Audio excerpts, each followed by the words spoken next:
Teve uma frase de um general do primeiro século em Roma que ficou popularizada, na verdade, na pena do poeta português Fernando Pessoa. E o Fernando Pessoa, então, escreveu o seguinte: navegar é preciso, viver não é preciso. E aí, é claro, ele retomou essa frase para falar da importância das grandes navegações e do fato de que muita gente, ao se lançar nessas grandes navegações, morria nessa tentativa de alcançar lugares ainda não alcançados, explorar novas terras, ganhar riquezas, realizar projetos que levassem seus nomes a serem reconhecidos como grandes na história. E era esse o espírito da época. E aí, também, na vida do cristão, é interessante que há um sentido em que para nós também viver não é preciso, crescer é preciso. E há muitas coisas que são precisas na nossa vida, são importantes na nossa vida, mas há um sentido que a gente é chamado a morrer para si mesmo e a viver para Deus. E esse viver para Deus tem que ser algo que leva a gente a um crescimento constante. É impossível eu conhecer um Deus tão mais santo, tão mais sábio, tão mais tremendo, melhor do que isso, 100% santo, 100% sábio, 100% poderoso, e num relacionamento com esse Deus vivo que intervém na minha história, eu não estar me tornando um homem cada vez mais maduro. E aí, a gente sabe que a gente vive numa geração conhecida pelo seu hedonismo, que é aquela ideia de que o prazer é o fim último de todas as coisas. E esse hedonismo faz com que muitos hoje não queiram crescer, não queiram se tornar cada vez mais pessoas maduras, pessoas que cada vez mais são pessoas saudáveis emocionalmente, são pessoas cada vez mais ajustadas, são pessoas que muitas vezes não querem se tornar cada vez mais gente capaz de ajudar o outro, de estar tão bem consigo mesmo, tão tratado, tão maduro, tão deixando de lado caprichos e mimimis, que ela consegue não só dar conta da sua própria vida, como ela está disposta a ajudar outros. Mais do que isso, ela quer amadurecer para servir mesmo, porque o serviço é próprio de quem amadureceu.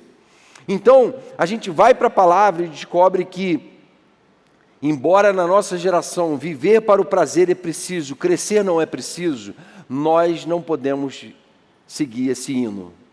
Para nós, crescer é preciso, até viver não é preciso. A gente pode até morrer, porque morrer com Cristo é lucro, mas crescer não, a gente tem que crescer. A gente é chamado ao crescimento, e você vê isso muito presente no ensino de toda a palavra de Deus.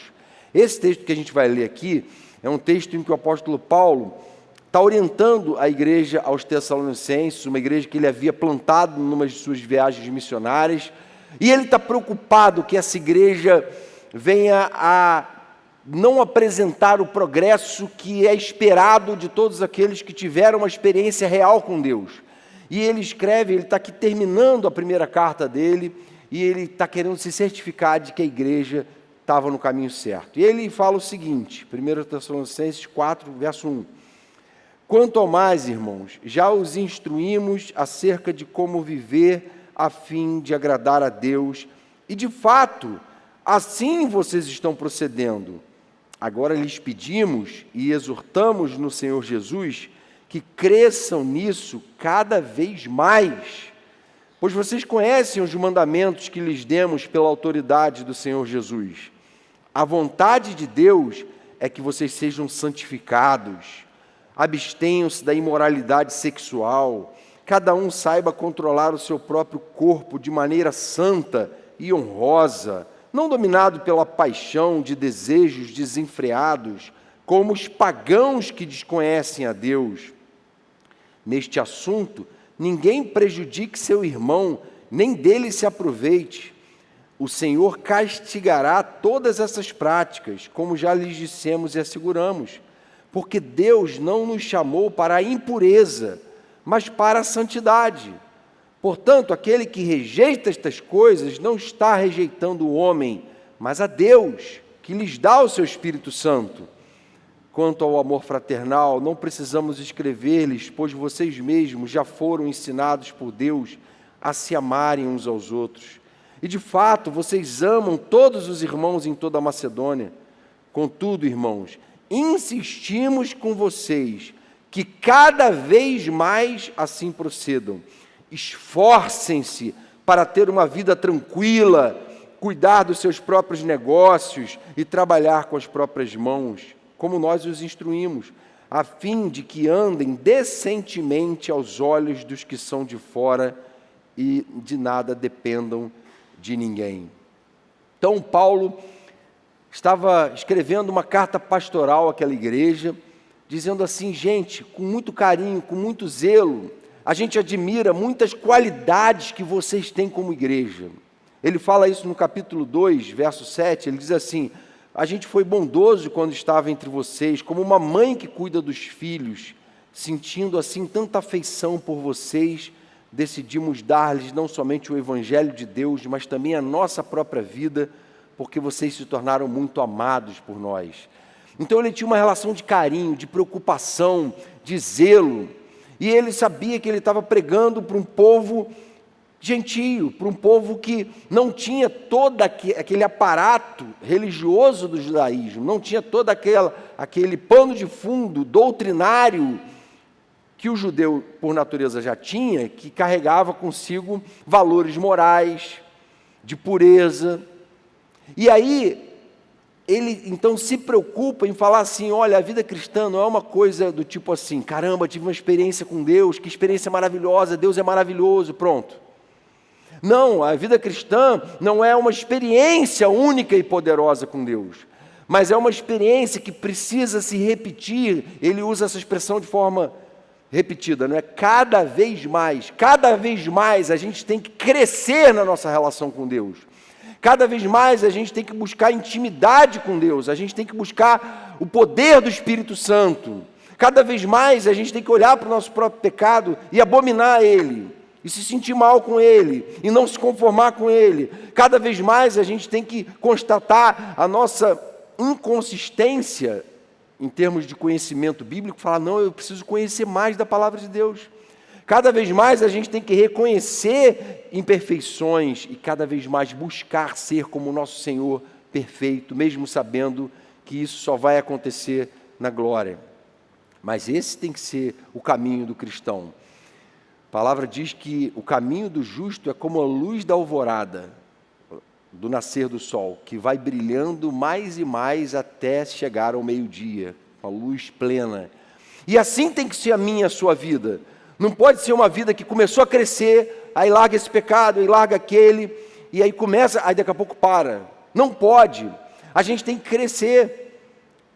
Porque muitas vezes a gente, quando se converte, recebe uma lista de coisas que a gente não pode fazer como cristão, e obedece essa lista de meia dúzia de coisas. Não pode beber, não pode fumar, não pode transar fora do casamento.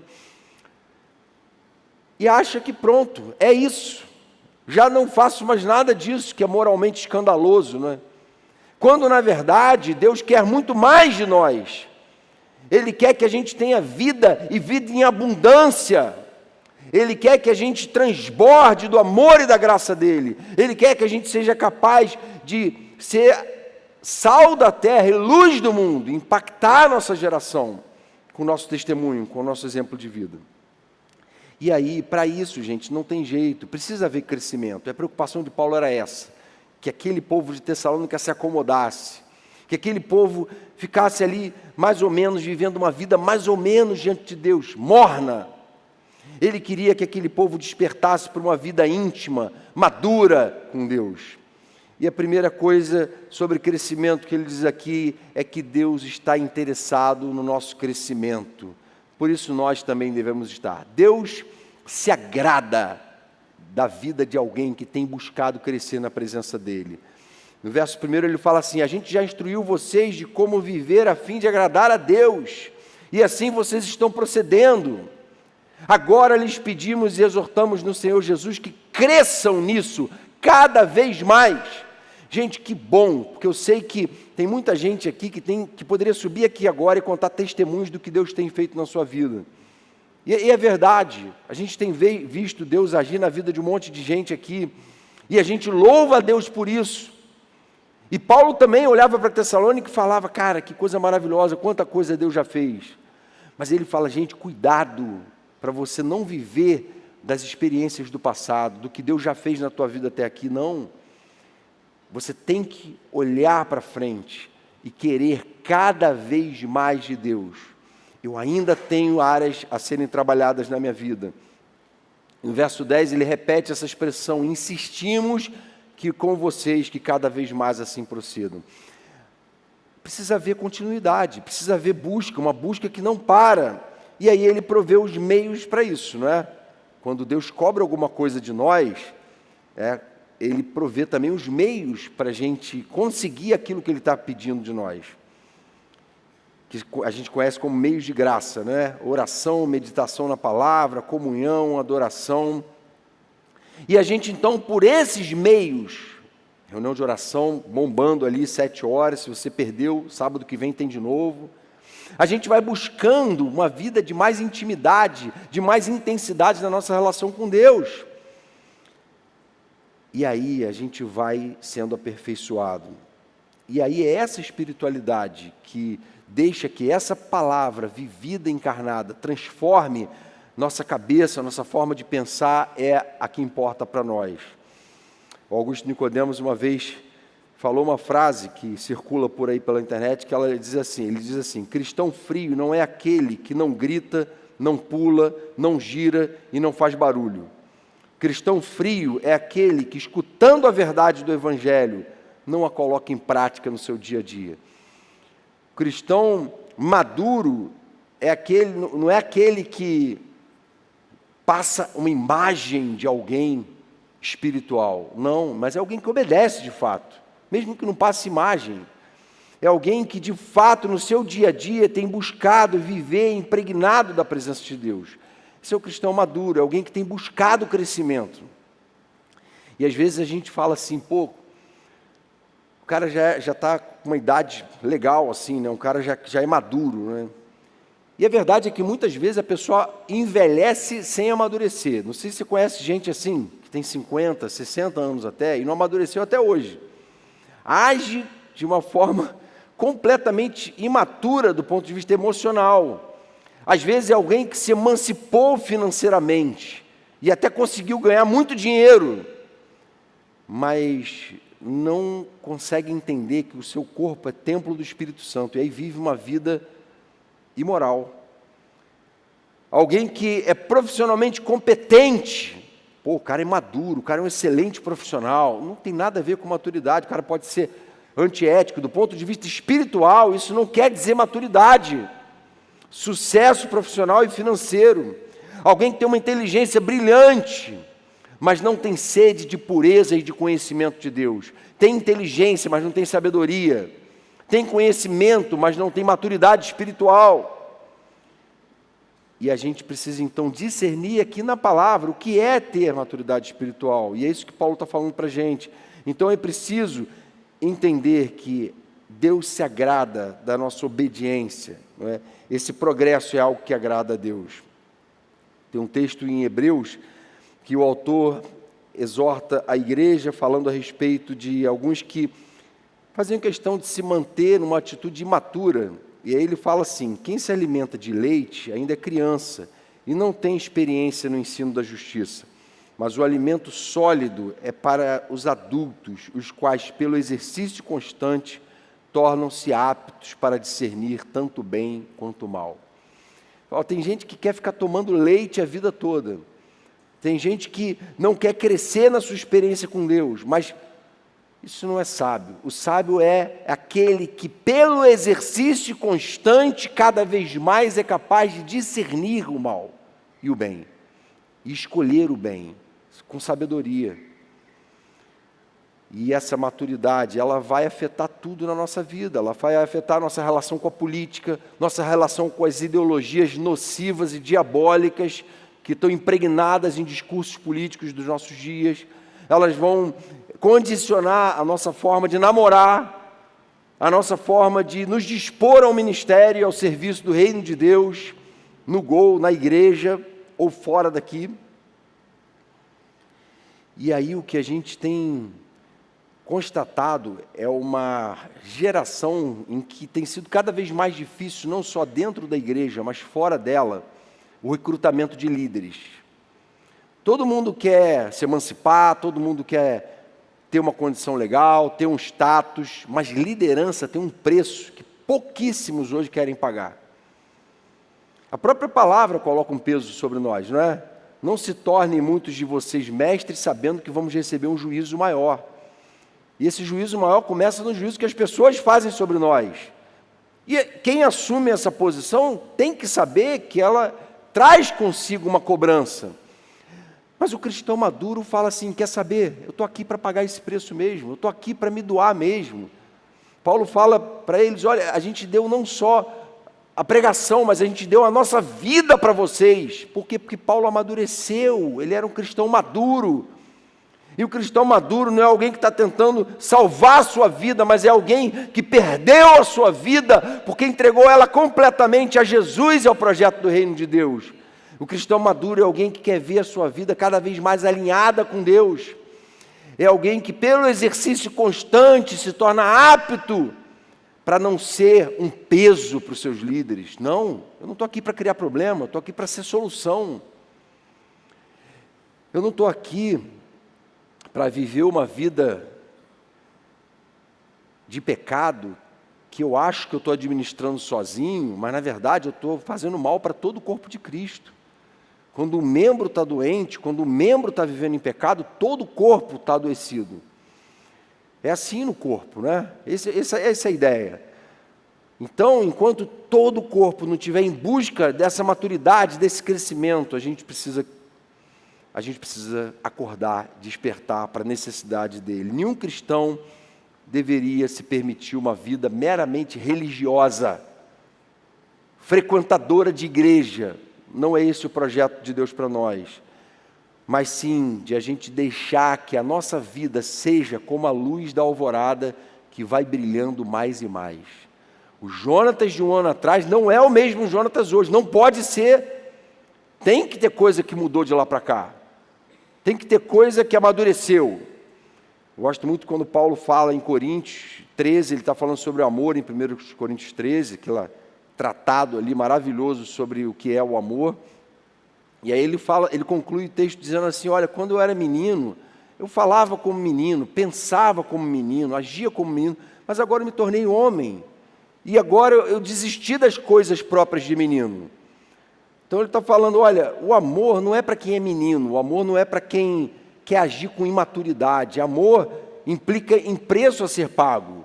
Amor é autossacrificial, o amor verdadeiro é para gente que quer ser madura, gente que quer crescer, gente que não se conforma com a mediocridade, com a infantilidade, mas que quer ser bênção no meio do corpo de Cristo. Paulo fala assim para Timóteo, jovem pastor, 2 Timóteo 2,15, procure apresentar-se a Deus aprovado como obreiro que não tem do que se envergonhar, que maneja corretamente a palavra da verdade. Essa palavra não é só porque ele era pastor, eu creio que essa seja a palavra para todo cristão. Todo cristão tem que ser alguém que está querendo cada vez mais manejar bem a palavra da verdade. Se você não pode dizer assim para mim, Jonas, hoje pega a Bíblia aí que eu te mostro, o que você quer saber? Eu vou achar aqui na Bíblia, porque eu estou acostumado com ela, estou familiarizado, tenho intimidade com a palavra, porque eu leio ela constantemente, porque eu medito nela, porque eu vou para ela em busca de solução, de resposta para os dilemas, para as crises que eu vivo como ser humano nesse mundo em pecado.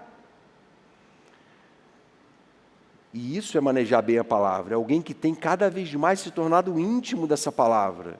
E quando alguém vai buscar conselho, não, salmo tal, vamos ler aqui comigo, que esse salmo tem essa resposta para o que você está vivendo hoje. Vamos lá em Romanos, você tem essa dúvida? Vamos lá que eu vou te explicar na palavra. Por quê? Porque ele está vivendo essa intimidade. Então, procure apresentar-se a Deus como obreiro aprovado. Não se conforme em ser alguém ignorante das coisas de Deus, alguém conformado com o pouco conhecimento da palavra, pouca experiência com o Espírito Santo. A gente volta e meia fala sobre isso, né? Tem uma discussão em torno da expressão batismo com o Espírito Santo, mas a gente tem um consenso de que todos nós, cristãos, precisamos buscar experiências poderosas com o Espírito Santo de Deus. Porque era isso que os cristãos primitivos faziam. Eles tinham experiências poderosas. E Paulo fala, olha, busquem com zelo os melhores dons espirituais. Busquem com zelo, com dedicação. Senhor, eu quero ter essas experiências. Sabe por quê, gente? Se o Espírito Santo se derrama e dá a você experiências poderosas na presença de Deus, não vai ser preciso que alguém tente te convencer do óbvio. Muitas vezes a gente tem que ficar convencendo as pessoas do óbvio. Por quê? Porque nunca tiveram uma experiência, uma manifestação do poder de Deus. E a gente precisa buscar isso. Buscar conhecimento, buscar crescimento. Outra coisa sobre crescimento que o texto fala, segunda, só existe crescimento verdadeiro onde há um coração cada vez mais santo. Esse cada vez mais ele atribui aqui a santidade também. Verso 3. A vontade de Deus é que vocês sejam santificados, gente. Esse papo de que venha para Jesus e viva como está, continue vivendo tranquilo aí, acomodadão no seu pecado, que está tudo bem, porque a graça cobre multidão de pecados. Isso é o oposto do que o Evangelho ensina. A mesma graça que salva, santifica.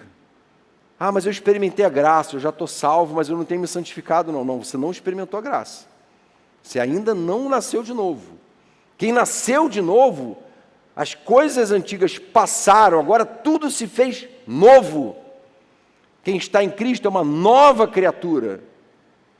Tem que haver transformação, tem que haver santificação. A vontade de Deus é que vocês se abstenham da imoralidade sexual no meio de uma cultura para a qual o sexo é um Deus, que tem muitos altares, altar para tudo quanto é gosto, um vasto menu.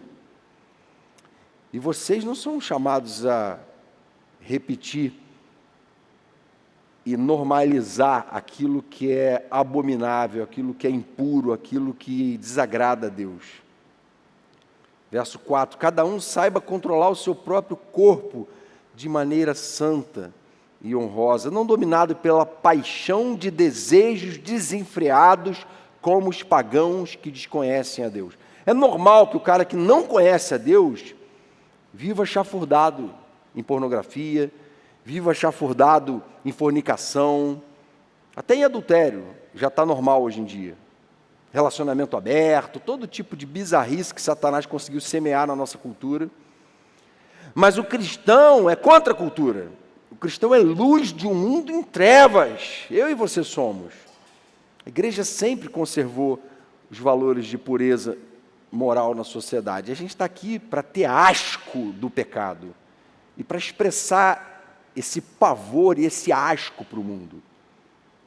Não para falar, cara, vem, fica aí, é isso mesmo, está de boa. Está de boa nada. João Batista não seguia esse evangelho aí, não. Falou para Herodias, você está adulterando. O que ele colheu com isso? Martírio. A cabeça dele foi parar num prato. Jezabel queria matar Elias de qualquer forma. Por quê? Porque era promíscua. E Elias denunciava a promiscuidade dela.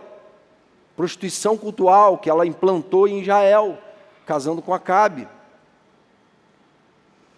Sempre havia um profeta incomodando os libertinos, os devassos, os impuros da nossa geração, de todas as gerações. E esses acabam muitas vezes sendo atacados mesmo. E a gente está aqui para isso. E a gente precisa acordar. Porque senão, essa estatística do mundo, cada vez mais continua crescendo na igreja, né? Essa semana eu vi uma estatística de que 52% dos jovens que cresceram na igreja, não que se converteram depois, que cresceram na igreja, já não se casam virgens. Ou seja, uma coisa que é um valor muito simples e muito claro de entender na palavra de Deus, já é desprezado pela própria igreja. Isso é grave, não que o mundo sempre foi assim, a Babilônia vai cair, vai sofrer o juízo de Deus, mas no meio do povo de Deus tem que ser diferente, porque se mais da metade daqueles que crescem na igreja agem como ímpios, isso é sinal de que o sal está perdendo o seu sabor. Essa estatística tem que regredir. Tem que haver uma mudança de atitude. O pecado tem que ser tratado com gravidade e não banalizado. Paulo, então, faz uma advertência severa no verso 6, neste assunto, ninguém prejudique seu irmão, nem dele se aproveite. O Senhor castigará todas essas práticas, como já lhes dissemos e asseguramos. Ele está falando de gente na própria igreja que entrava no namoro e era um namoro impuro. Ele está falando que tem gente se aproveitando do amor comunitário entre cristãos. Isso é uma abominação. Verso 7, porque Deus não nos chamou para a impureza, mas para a santidade. Portanto, aquele que rejeita estas coisas não está rejeitando o homem, mas a Deus que lhes dá o seu Espírito Santo. E algumas pessoas pensam que promiscuidade sexual é uma coisa da nossa geração. Não é. Paulo está falando que 2000 anos atrás, isso já era um problema lá em Tessalônica. Era um problema em Corinto. Vai ler as cartas aos Coríntios. Porque isso está no coração do homem desde a queda. E a gente precisa, então, buscar crescer em pureza, em santidade, porque senão não há crescimento nenhum a ser celebrado. Não há crescimento nenhum a ser celebrado.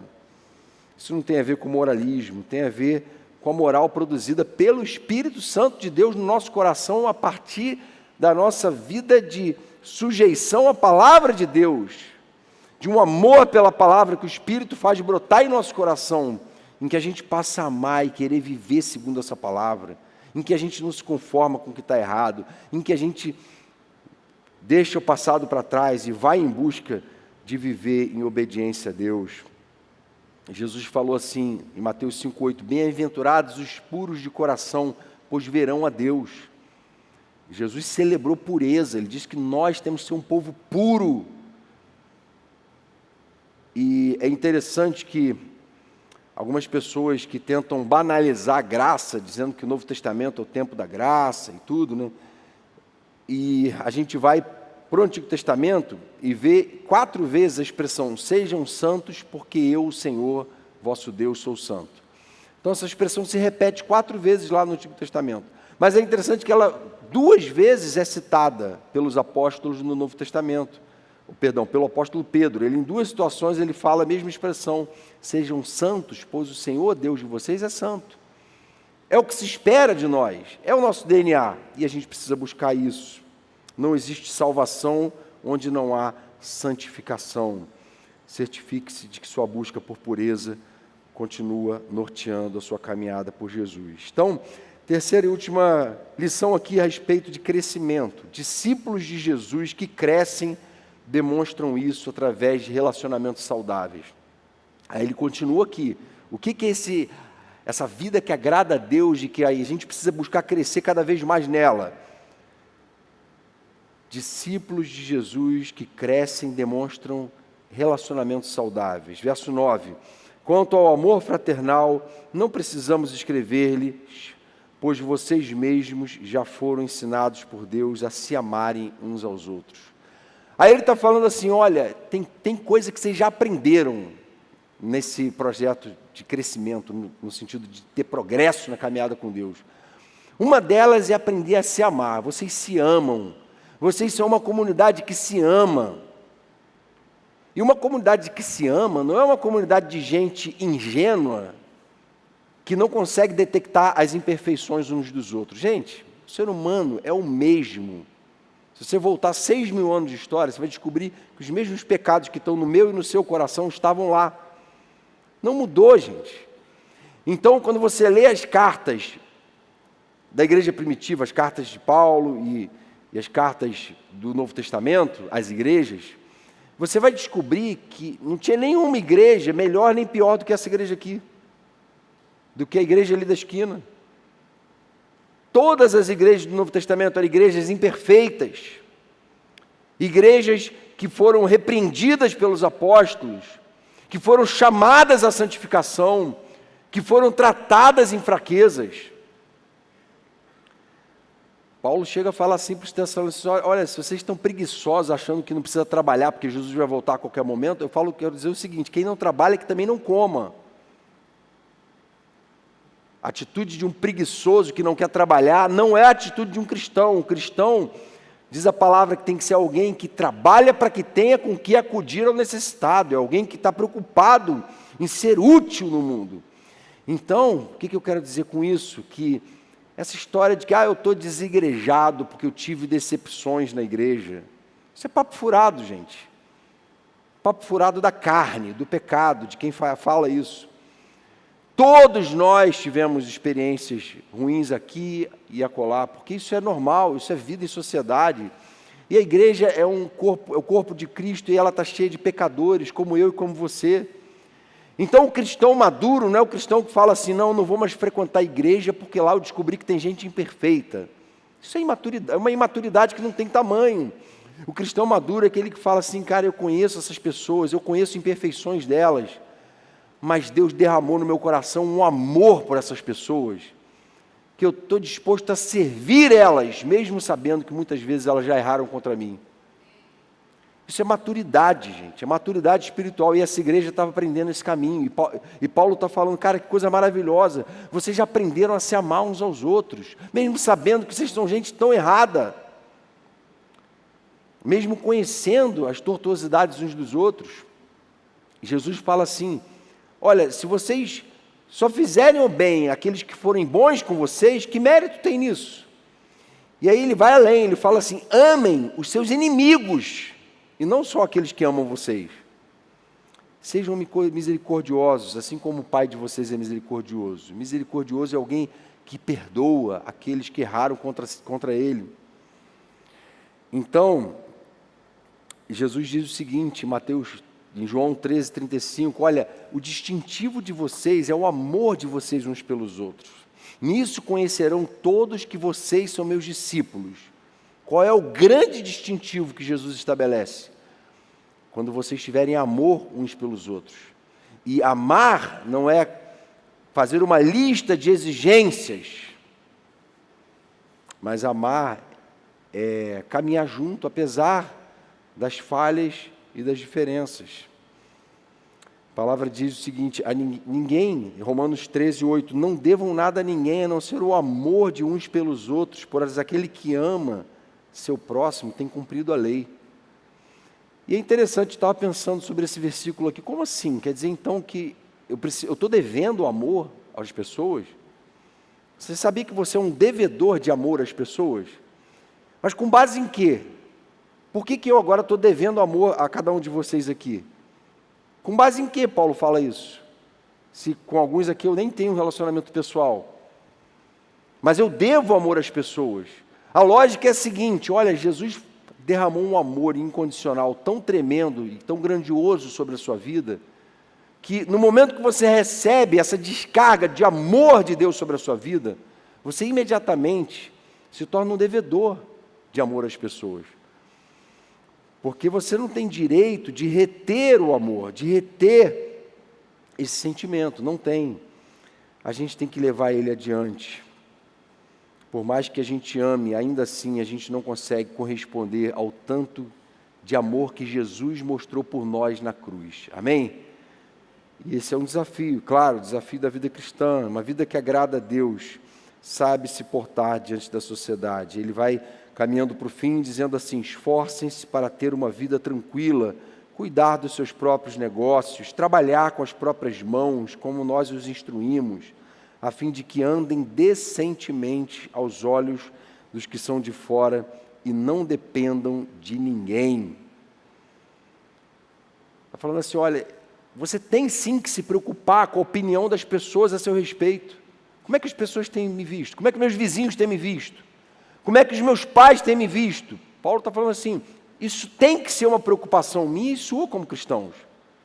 Será que eu posso dizer que eu tenho tido um bom testemunho dos de fora?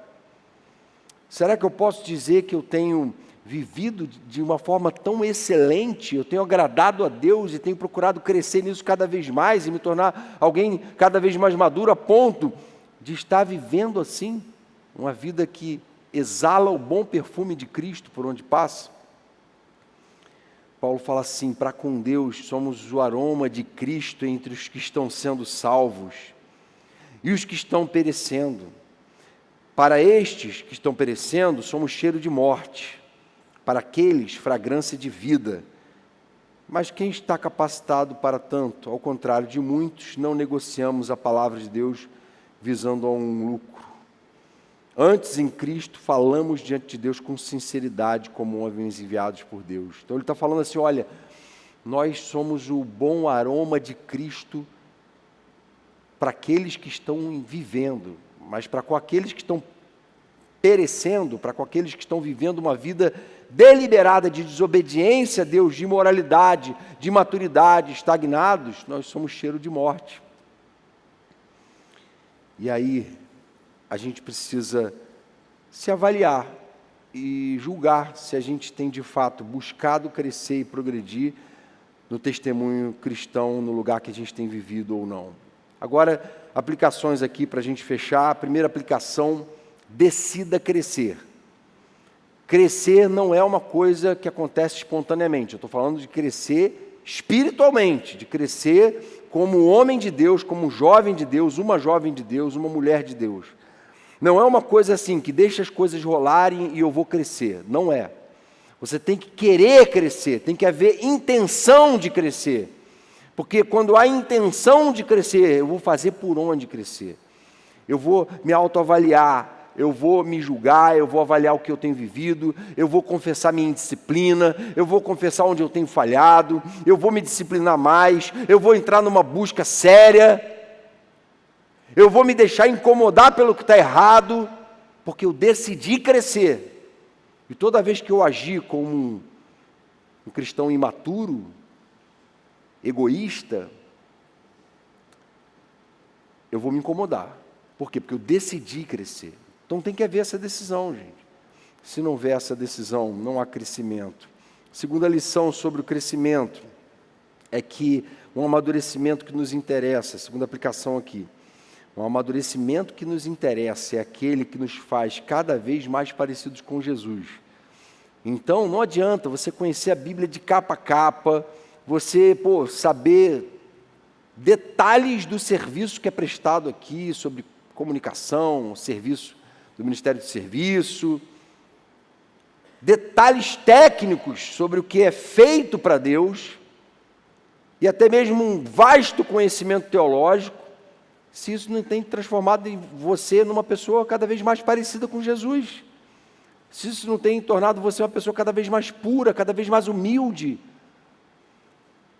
cada vez mais quebrantada, cada vez mais tratável, cada vez mais altruísta, de que adianta? Se isso não tem acontecido, não tem havido crescimento nenhum. Porque o verdadeiro crescimento espiritual traz transformação para a vida, para o caráter, transformação na forma como a gente enxerga as coisas à nossa volta, como a gente enxerga o serviço que a gente presta a Deus e o próprio Deus e o próximo. Então, o amadurecimento que interessa é esse. Esse é o crivo. Eu, Jonatas, estou cada vez mais parecido com Jesus, tenho me tornado uma pessoa mais tratável, mais firme no meu posicionamento contra o pecado. Terceira e última aplicação, não acredite em crescimento que não está te levando a amar cada vez mais os pecadores. O crescimento, ele faz cada vez... Sabe quando Estevão está sendo apedrejado lá em Atos, capítulo 7, que relata o martírio de Estevão? E ele está sendo apedrejado. Eu gosto muito desse texto porque Estevão imita Jesus. Ele se vê numa situação como a de Jesus na cruz, e ele é capaz de repetir as palavras do Senhor Jesus na cruz. Ele fala assim: Pai, perdoa eles, porque eles não sabem o que fazem.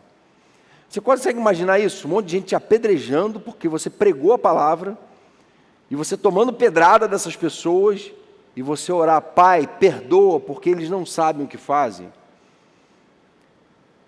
Isso é alguém que foi capaz de amar um amor incondicional, capaz de perceber que a ação demoníaca está por trás daqueles que estão tacando pedras, daqueles que estão se colocando como seus inimigos, mas na verdade eles estão sendo usados pelo seu verdadeiro inimigo.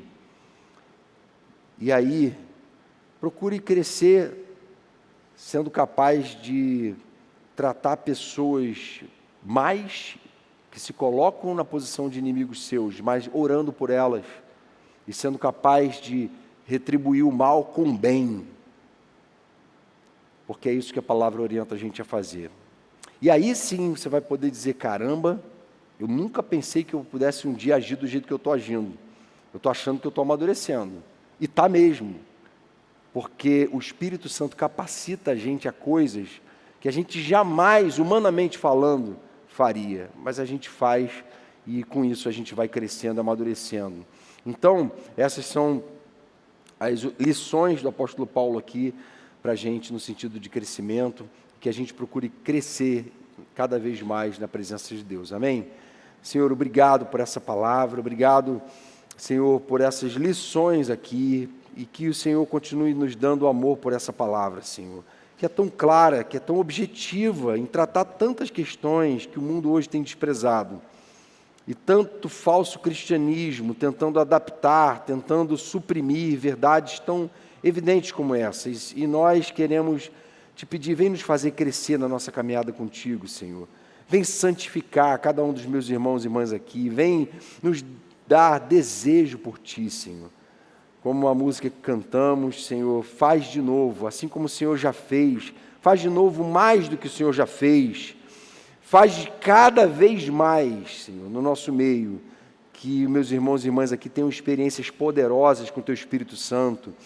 Que o Senhor trabalhe no íntimo de cada um, transformando, convertendo, purificando, salvando, resgatando, libertando, tratando com a gente, Senhor, para que a gente, daqui a um tempo, as pessoas olhem e falem, olha, o Jonatas já não é mais o mesmo. Quanta coisa o Senhor mudou nele. Que seja assim com cada um de nós, para a glória e louvor do Teu nome, Jesus. Amém, Pai.